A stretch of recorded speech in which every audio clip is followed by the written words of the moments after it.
cuando me siento bien y cuando me siento mal, cuando mi matrimonio funciona o cuando tengo dificultades. La fe se camina, la fe se vive. Dios anda buscando adoradores que le adoren en espíritu y en verdad. Es una fe blindada, a prueba de todo. Un verdadero adorador ha aprendido a confiar en Dios aún en medio de la tormenta, aún en medio de la dificultad. La fe produce madurez, hermano. La fe es una fe que nos va a hacer maduros. Cuando viene la dificultad y a la primera que le viene sale corriendo por la punta izquierda, ¿cuándo va a aprender? ¿Cuándo, hermano? La fe produce madurez en el creyente. Un creyente inmaduro arde o temprano va a mostrar su madurez o su niñería. No, eso es normal.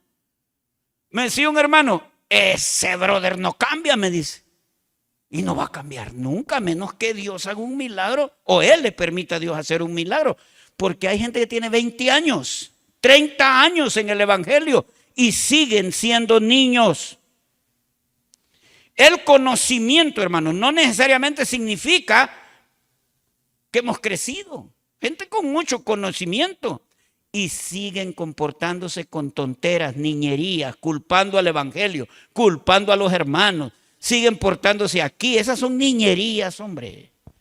Tarde o temprano, mire, va a mostrar esa inmadurez. Porque la fe no son solo palabras, es vida. Esa es la fe. No podemos negar con nuestros hechos lo que hemos dicho con nuestros labios, lo que hemos hecho. Mire, en el 11 de Hebreos tenemos ahí los héroes de la fe. Ahí están todos los hombres de Dios, siervos, mujeres de Dios que mostraron su fe a través de grandes cosas. En el capítulo 11, ¿verdad? Y ahí ve a Noé que mostró su fe construyendo el arca. Abraham queriendo sacrificar a su hijo delante del Señor. Y usted va a ver un montón de cosas, ¿verdad? Moisés por haber pasado el Mar Rojo. Y usted quiere que su nombre se encuentre ahí en esa lista de la fe. ¿Y qué vamos a decir, hermano? Es que yo no aparezco. ¿Por qué? Por sus niñerías, porque no lo tomaron en cuenta, porque a mí no me toman en cuenta, no me pusieron en el comité, no me metieron en el otro, en ese ministerio, es que la hermana me hizo mala cara, es que me pellizcaron al niño allá, me lo dejaron llorar demasiado, todo ese montón de niñerías. No, usted no ha crecido en la fe. ¿Cuál es la fe a prueba de todo? Voy a hablar 5 cosas y voy a hacerlo rápido. Voy a tratar de hacerlo esto, una serie en un sermón nada más. La fe blindada, a prueba de todo. En primer lugar, es la que entiende, hermanos. La que aprendió, ¿verdad? La que ha entendido. La primera cosa, que entiende que vivimos en una constante guerra espiritual. Esa es la primera situación. ¿Cuál es la fe que es a prueba de todo? La que logra entender que vivimos en una constante guerra espiritual. Lo hemos visto, lo hemos leído, lo hemos estudiado. Efesios capítulo 6, 12, porque no tenemos lucha contra sangre ni carne, sino contra principados, gobernadores de las tinieblas. Mire, contra huestes espirituales de maldad en las regiones celestes. Y el siguiente dice, bueno, ahí dejémoslo mejor. Una fe a prueba de todo es que yo no puedo andar por las calles de este mundo como si fuera turista caminando por las calles de Rosario de Mora. Yo debo de entender que un creyente vive en una constante lucha espiritual. ¿Qué es eso? Que en cualquier momento le va a aparecer el diablo y lo va a acorralar. Y si yo no vivo consciente de eso, mire, mi fe no va a ser a prueba de cualquier situación. Es una fe blindada, a prueba de todo. Mire, pastor, venga lo que venga, aquí estamos perseverando fieles al Señor. Esa es la primera situación que todo cristiano tiene que entender. Yo vivo en una constante batalla espiritual. El diablo va a atacar a mi marido, a mi mujer, a mis hijos. El diablo me va a atacar a mí en el trabajo. con mis vecinos, el diablo me va a atacar con mis familiares. Y la palabra dice, nuestras luchas no es contra carne ni sangre, es contra huestes. Miren, hermanos, toda situación que le roba la paz del corazón tiene una implicación espiritual. Entendámoslo, porque Dios es un Dios de paz. Pero todo aquello que le roba la paz del corazón, ese problema que tiene con su hijo, que no puede hablar con él de una manera tranquila porque siempre termina peleando. Siempre se levanta, dice 3, 4 cosas y la deja usted llorando ahí en la mesa. Esa es una situación espiritual. Entonces yo voy a entender que nuestra lucha no es contra personas. Es el diablo que quiere destruir su vida. En este mundo, hermanos, solo hay 2 reinos, el de Dios y el reino de las tinieblas. Y cuando una persona que ha pertenecido al reino de las tinieblas, que ha vivido para servir a su majestad el diablo, que ha hecho toda la voluntad del diablo y se convierte al evangelio, abandona el reino de las tinieblas y el Señor lo lleva de las tinieblas a la luz admirable. Cuando usted dice, yo ya no pertenezco más a usted, Señor, la sangre de Cristo me ha purificado, ahora yo pertenezco a mi Señor, yo no quiero nada con usted. ¿Usted cree que el diablo se queda tranquilo? No, hermano. Este mundo funciona igual. Este mundo es así. Un comandante de la guerrilla hace ya muchos años, hermano. Mire, se convirtió al evangelio. Se convirtió al evangelio y el hombre quería comenzar a ser una persona de bien.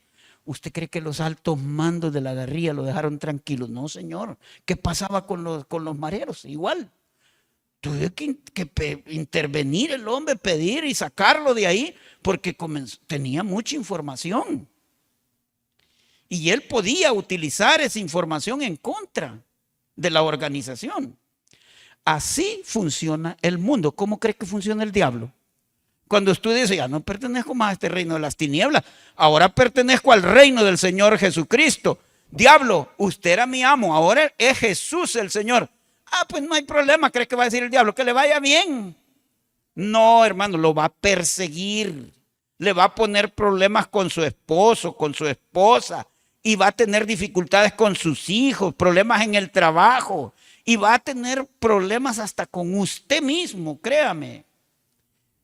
Es que ni yo me entiendo, va a terminar diciendo. Claro, no se puede descuidar, tenemos un enemigo. Ahora, la Biblia nos da la solución para eso, hermano. ¿Y qué es lo que hay que hacer, pastor? Hay que tener toda la armadura de Dios bien puesta. Toda. Y la fe viene por el oír de la palabra. Yo tengo que estar fortalecido para que cuando venga esa dificultad, ese problema, yo voy a saber que estoy atravesando por eso. Y la fe no lo libera de la prueba, no lo libera. Esa es la que lo sostiene. Entonces yo tengo que entender que vivimos en una constante guerra espiritual. Eso es lo primero. Hay que tener discernimiento porque tarde o temprano el enemigo lo va a atacar.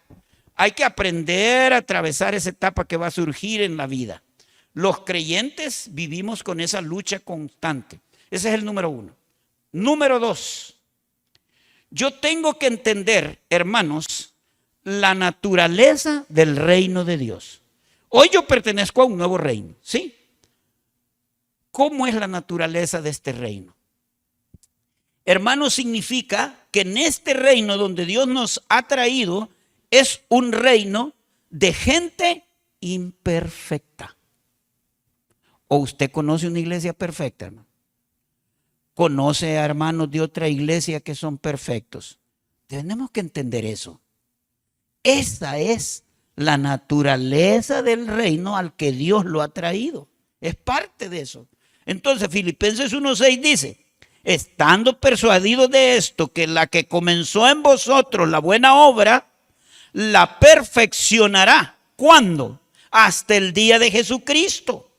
Quiere decir que todos los días Dios está perfeccionando la obra en nuestros días. ¿Cuándo nos graduamos?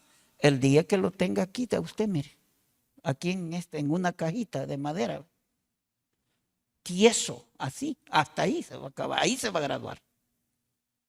Mientras tanto, no somos perfectos. Somos personas que luchamos todos los días de nuestra vida. Luchamos, peleamos, batallamos. Y cuando ya nos acostumbramos a obedecer, cuando nos hemos acostumbrado a caminar de la mano del Señor, cuando ya tenemos discernimiento espiritual, entonces es más fácil. ¿Por qué? Porque la experiencia en el Evangelio, el tiempo de conocer al Señor, nos va enseñando por dónde tenemos que irnos. Esta persona me huele a peligro, dice usted. ¿Va? No, esta persona me huele a mal. Chao. Con esta persona no puedo hacer negocio, nos vemos. Porque yo no me voy a poner a arriesgar mi fe, que es más preciosa que el oro. ¿Por qué tengo yo que poner en dificultades cuando la Biblia me está diciendo con claridad que me debo de alejar de esas cosas yo? ¿Eso qué es? Discernimiento divino. Y tenemos que aprenderlo como cristianos nosotros. ¿Verdad? Y lo platicaba ayer con un hermano. Yo no entiendo por qué la gente escucha tanto y termina haciendo lo que le ronca su gana. Oyen y hacen las cosas como ellos dicen. Sí, que si me hicieras caso, como decía mi mamá, una vez en la vida, si me hicieras caso una vez en la vida, te hubieras ahorrado tantas dificultades. Pero así es, hermano. Debemos de entender que la naturaleza del reino es así. No somos gente perfecta. Recuérdese, de todo hay en la viña del Señor. Ay, pero es que en la iglesia hay gente hipócrita. No estoy aquí para negárselo, hermana. Sí, señora, tiene razón. Hay gente hipócrita, pero ¿sabe qué? Dios está trabajando en ellos. ¿Y cuánto tiempo? ¿Qué le importa? Usted preocúpese de cuánto tiempo va a trabajar en usted, no en el otro. Es en usted que tiene que preocuparse. Porque el que comenzó la obra, la va a terminar, hermano. Proverbios 4:8. Mas la senda del justo es como la luz de la aurora, que va de aumento hasta que el día es perfecto. Mire, la misma historia. Algunos no nos ha amanecido todavía, pero ahí vamos. Dios está trabajando, hermano. Dios va trabajando y de eso se trata. Esa es la naturaleza del reino. Entonces, ¿qué quiere decir eso? Es que yo vengo a la iglesia y mire, bien contento y me sale una mujer ahí, hermana, bien brava usted. ¿Y qué? Ah, no, es que yo ya no vengo. Usted no ha entendido la naturaleza de la iglesia de Jesucristo. Usted me va a decir, pero es que la verdad es que yo no estoy obligado a estar aguantando a esta gente. Entonces le tengo 2 versiculitos más. Efesios 4:2. ¿Qué es lo que le hace falta a usted? Mire. Vamos a ver. Si a las 10 no lo he hallado, entonces lo damos. Con toda humildad y mansedumbre, ¿qué es lo que hay que hacer? Soportarnos con paciencia los unos a los otros. Mire, hermano. Si usted no tiene la humildad ni la mansedumbre para soportarse y soportar a otros hermanos, si usted no tiene la paciencia para soportar a otros hermanos, déjeme decirle, usted todavía no se ha conquistado a usted mismo. Hay cosas que no podemos conquistar en la vida si no nos conquistamos nosotros primero. Si nos dejamos llevar, hermanos, por nuestra falta de humildad, nuestra altivez, soberbia, orgullo, y usted piensa que usted es primero antes que cualquier otro, a usted, hermano, no le ha amanecido. Usted no entiende esta palabra, porque Dios le está diciendo, ese hermanito difícil de soportar, quiero que me lo trates con humildad, con mansedumbre, que lo soportes con paciencia hasta que haga la obra en esa persona. Y cuando esa persona ve el amor con el que usted lo está tratando, él va a reflexionar y decir, yo debo cambiar de verdad. Pero si usted se pone en la misma posición de esa persona, ¿sabe qué pasa? Hay 2 malcriados peleando allí. 2 malcriados están peleando. Eso es importante, hermano. Entender la naturaleza del reino. En Colosenses 3:3 dice, soportándoos unos a los otros y perdonándoos. Colosenses 3:13, para que lo guarde. Una vez más, soportando. Yo le pregunto, hermano, ¿es fácil soportar a la gente? ¿Y quién dijo que es fácil? No es fácil. ¿Y sabe qué? Mire, hay personas que tenemos que soportarlo porque es hijo de nosotros. Porque es su hija. No le va a dar una patada y lo va a echar para la calle. Y a los hermanos, ¿por qué no? Qué difícil es ese hermano. Qué bárbaro, qué viejo. Sí, hermano. Hay que soportarlo con humildad, con mansedumbre, con paciencia, porque esa es una muestra de un verdadero cristiano. Entonces, primero, la fe es a prueba de todo. Entiende que vivimos en una constante guerra espiritual. Segundo, entiende la naturaleza del reino. Yo sé que en cualquier iglesia donde yo pongo un pie, me voy a encontrar estas situaciones, hermano. Esto es así, porque esa es la naturaleza del reino. Dios no escogió personas perfectas. Es más, ni nos andemos metiendo tanto en eso, hermano. Dios no escogió lo sabio de este mundo. ¿A quién escogió?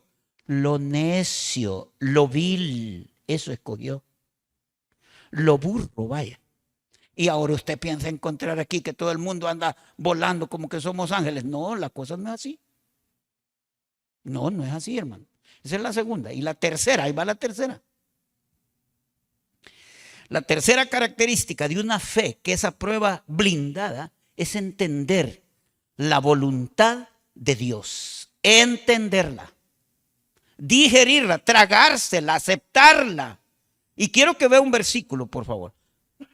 Hebreos 11:36. Entender la voluntad de Dios. Eso es lo primero que tenemos que hacer. Porque si no entendemos, vamos a estar complicados. Hebreos 11:36. Dice, vamos a leer el 36 al 39. Vamos a leer. Otros, ponga atención, hermano, experimentaron vituperios. Mire, está hablando de creyentes aquí. Otros que experimentaron azotes experimentaron. Y además de esto, ¿qué cosas experimentaron? Prisiones, cárceles. Mire lo que dice después. Fueron apedreados. ¿Cómo murió Esteban? Apedreado. Fueron aserrados, puestos a prueba, muertos a filo de espada. Anduvieron de acá para allá cubiertos de pieles de oveja y de cabros, pobres, angustiados, maltratados. Mire, hermano, qué tremendo. Ya se dio cuenta el capítulo que estamos leyendo. ¿Cuál es? Hebreos, ¿qué? 11. ¿Y qué es? Y al principio, ¿de qué nos está hablando? De la fe de los héroes. ¿Y estos tienen menos fe que los otros? No. No, hermano. Vamos al siguiente. De los cuales el mundo no era digno, errando por los desiertos, por los montes, por las cuevas y por las cavernas de la tierra. Y todos estos, aunque alcanzaron buen testimonio mediante la fe, mire, fueron aserrados, apedreados, mire todo lo que les pasó, y alcanzaron buen testimonio mediante la fe. No recibieron lo prometido, hermano. Mire. Es decir, hermanos, y quiero que entienda esto, cuando hablo de este punto, estoy hablando de entender la voluntad de Dios. Las cosas no van a ser como yo quiero, sino como Dios quiere que sean. ¿Y sabe qué, iglesia? Y punto. Y punto, hermano. Hay un problema, y eso lo tenemos que revisar, con ciertos pasajes de las Sagradas Escrituras. Miren, Dios libró a Sadrach, Mesach y Abednego del horno de fuego, ¿verdad? Pero miren, hermanos, hubo miles de creyentes a los que Dios no los libró del horno de fuego. Murieron quemados, murieron en hogueras. Nerón fue cruel. Utilizaba a los cristianos para iluminar su coliseo, dicen algunos escritores. Hay un montón de posiciones al respecto, ¿verdad?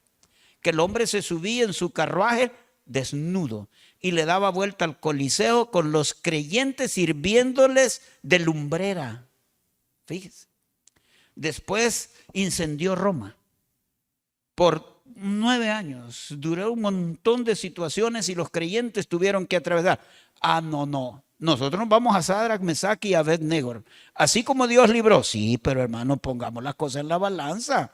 ¿Qué pasó con los otros miles de creyentes en el primer siglo que murieron así? Pues? Entonces, ¿cuál es la mentalidad de muchos? Si a mí no me libra Dios como libró a Sadrach, Mesach y Abednego, entonces mejor me voy del evangelio. Ese es el problema. Estoy hablando de entender la voluntad de Dios.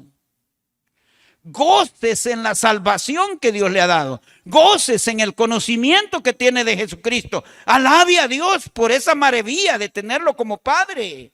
Si lo salva del horno de fuego, bendito sea su nombre. Y si no lo salva del horno de fuego y le dice, ahí goces, hermano, por lo que pasa y regocíjese también. Es la voluntad del Señor, no es como yo quiero. ¿Cuántos creyentes hoy deben estar oyendo lo que estoy diciendo y están molestos con Dios, enojados con Dios, porque las cosas no les salieron como ellos querían? Dios libró a Daniel de los leones. Sí, hermano. Pero mire, miles de creyentes murieron devorados por fieras. Y todavía lo siguen sacando en películas. Mire cómo sacan a los creyentes y sacan a los leones hambrientos y se los devoran. Dios libró a Daniel porque Dios quiso en su santa voluntad librar a Daniel. Pero permitió que pasaran las otras cosas también. Y eso no lo hace a Dios un Dios falto de amor, hermano. No nos enredemos.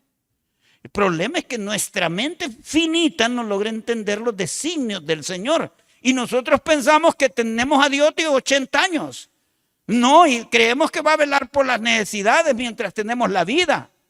Mientras vivimos en este espacio que nos ha tocado. Dios es el Dios de lo eterno, hermano.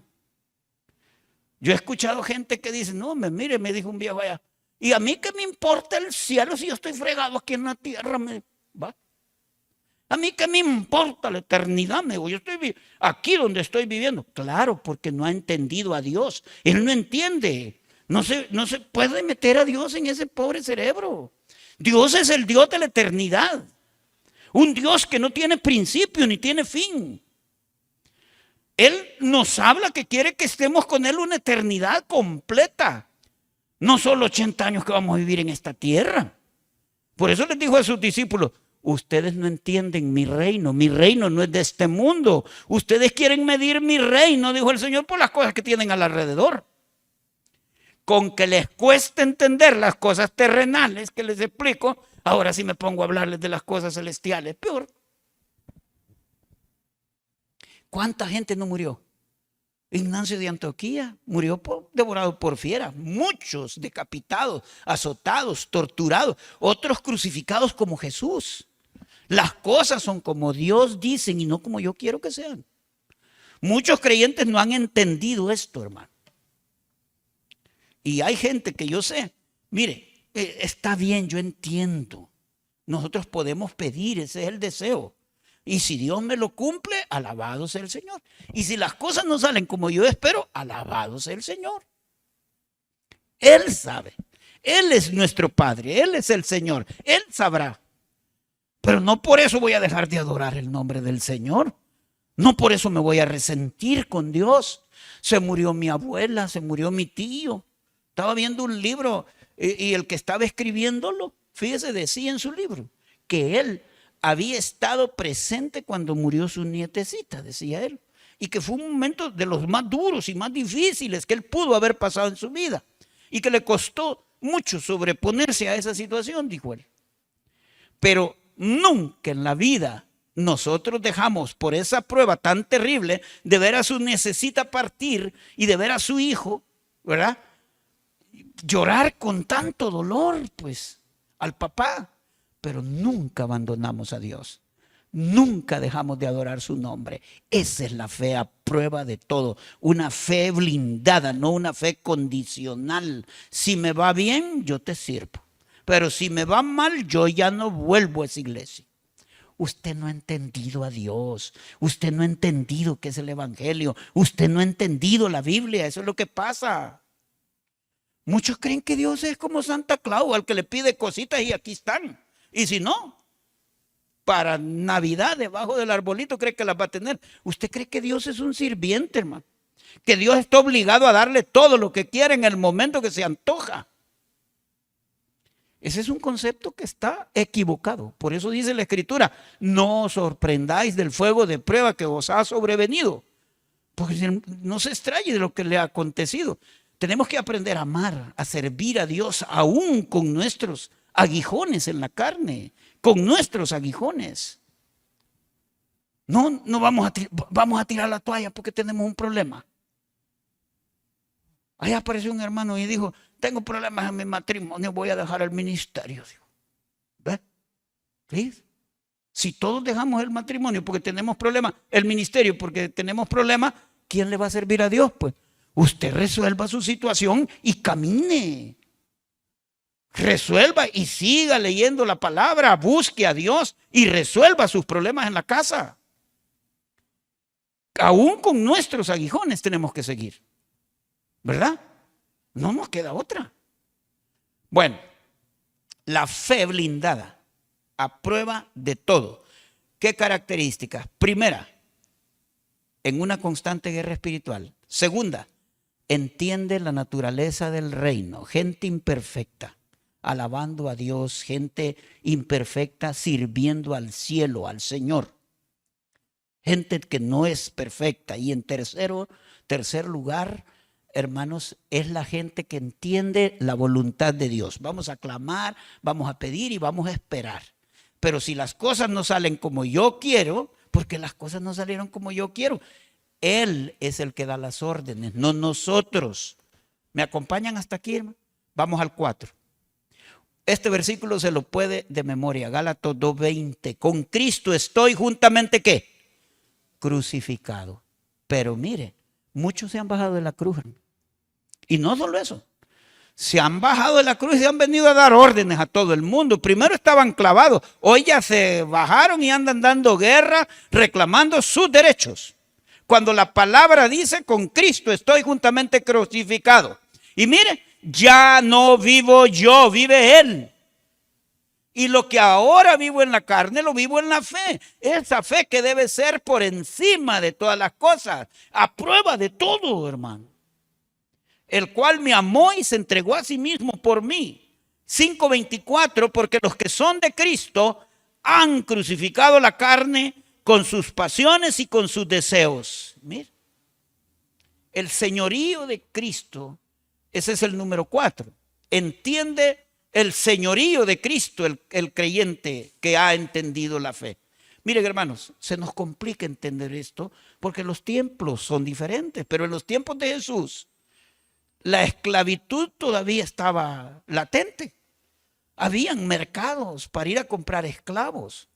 Por 30 piezas de plata los compraban. Entonces usted tenía esclavos. ¿Cómo se hacían? Que eran gente que debía una gran cantidad de dinero y ellos llegaban, los ponían a vender, eran esclavos suyos. Usted se iba ahí al parque y ponía en fila los esclavos. Y la gente venía y decía, mire, le compro a este para que venga a trabajar a mi casa. Y el esclavo perdía su identidad. Él no tenía derecho de nada, hermano.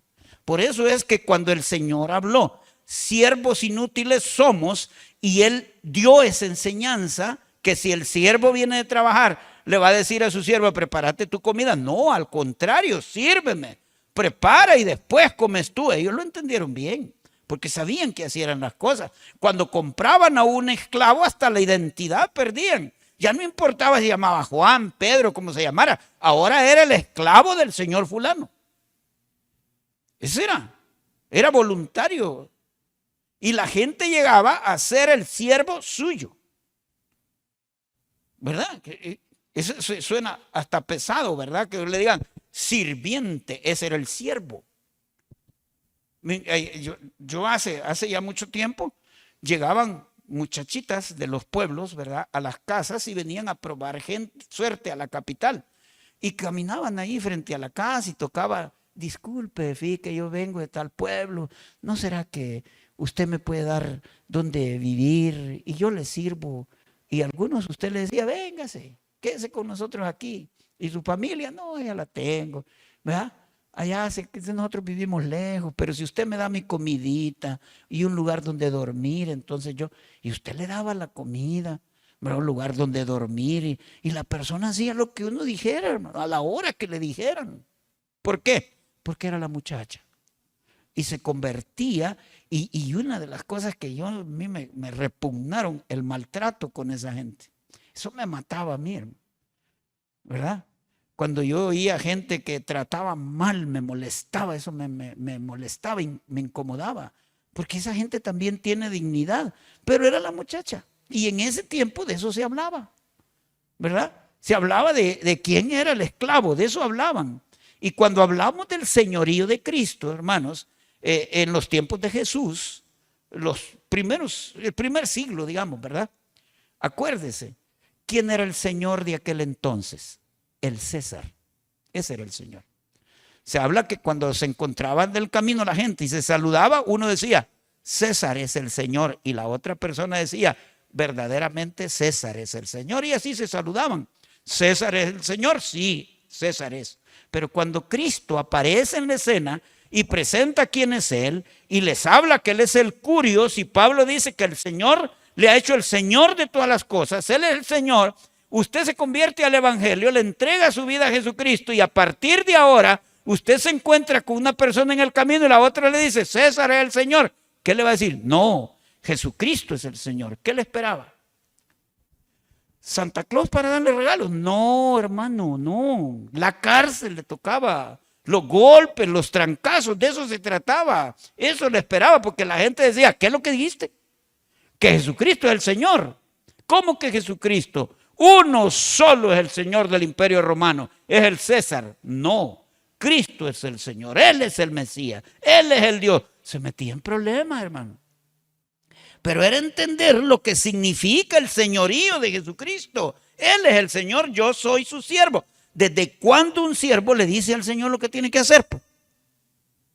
Entonces, cuando hablo de entender el señorío de Cristo, es entender que Él da las órdenes. Las órdenes de Dios no son para analizarlas, no son para resistirlas, no para crear debates, hermanos, son para obedecerlas. Si Dios le dice que hay que congregarse, ¿qué es lo que tiene que hacer? ¿Ah? ¿Qué es lo que tiene que hacer? Yo le decía a una hermana de otra iglesia y su esposo está yendo a la iglesia. No, me dice. Él dice que no es necesario, que en la casa él adora al Señor. Ese es el evangelio según ellos. Dios que dice, no dejando de congregarnos como algunos tienen por costumbre. Si Dios dice que hay que congregarse, ¿qué es lo que hay que hacer? Analizar esa enseñanza, debatir esa enseñanza. Hagamos un foro aquí, hagamos una mesa redonda y veamos qué es lo que hay que hacer. No, hermano, eso es para obedecerlo. Él es el Señor, nosotros somos sus siervos. Si dice que hay que congregarse, hay que congregarse. Si le dice que hay que servir, hay que servir. Si le dice que hay que amar a su marido, ¿qué tiene que hacer?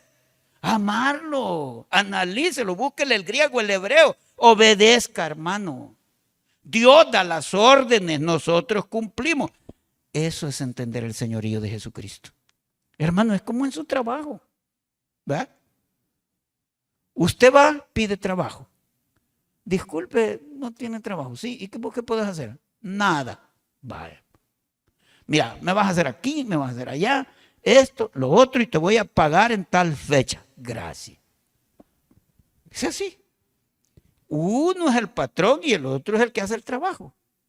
El señorío de Cristo, Él es el Señor. Él manda, Él ordena. Nosotros somos sus siervos y obedecemos. ¿Verdad? Vengan para acá, quiero que vayan a la aldea que está enfrente. Van a encontrar un pollino hijo de asna que está atado.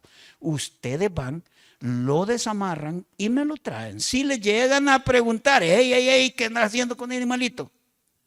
Díganle que el Señor lo necesita y me lo traen. Los discípulos nos dijeron, ¿y para qué vamos a hacer eso?